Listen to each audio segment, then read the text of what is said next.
అడిగినావా మేమన్నా? 33 కోట్ల రూపాయలు రంజాన్కి ఇచ్చింది మీరు ఇవాళ. 33 కోట్ల రూపాయలు. హైదరాబాద్ బోనాల పండుగ ఇచ్చింది 5 లక్షల రూపాయలు. 5 लाख 5 lakhs 33 crores వాళ్ళ రంజాన్కి ఇచ్చారు. వద్దలే ఇచ్చుకోరు, ఇంకా 10 కోట్లు ఇచ్చుకోరు. కానీ ఇందులో ఏం పాపం చేసిన వాళ్ళ తెలంగాణలో రంజాన్ పండుగ మాదిరిగానే గణేష్ ఉత్సవాలు జరుపుకుంటారు కదా, భవానీ ఉత్సవాలు జరుపుకుంటారు కదా, హనుమాన్ జయంతి ఉత్సవాలు జరుపుకుంటారు కదా, బోనాల పండుగ జరుపుకుంటారు కదా, శ్రీ వెంకటేశ్వర స్వామి ఉత్సవాలు జరుపుకుంటారు కదా, అనేక పండుగలు జరుపుకుంటారు కదా. ఇచ్చింది ఎంత? చిప్ప చేతికి ఇచ్చింది వాళ్ళ అడుక్కునే పరిస్థితి.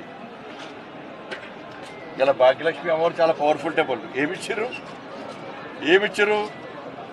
భాగ్యలక్ష్మి అమ్మవారు ఒక భారతీయ జనతా పార్టీకో లేకుంటే ఇంకో మా నాయకులకా గుడి చెప్పినా గతంలో చెప్పినా మళ్ళీ చెప్తున్నా. భారతీయ జనతా పార్టీ ప్రభుత్వం ఇక్కడ ఏర్పడిన వెంటనే మేము చేసేది ఈ భాగ్యలక్ష్మి అమ్మవారిని గోల్డెన్ టెంపుల్గా మారుస్తాం.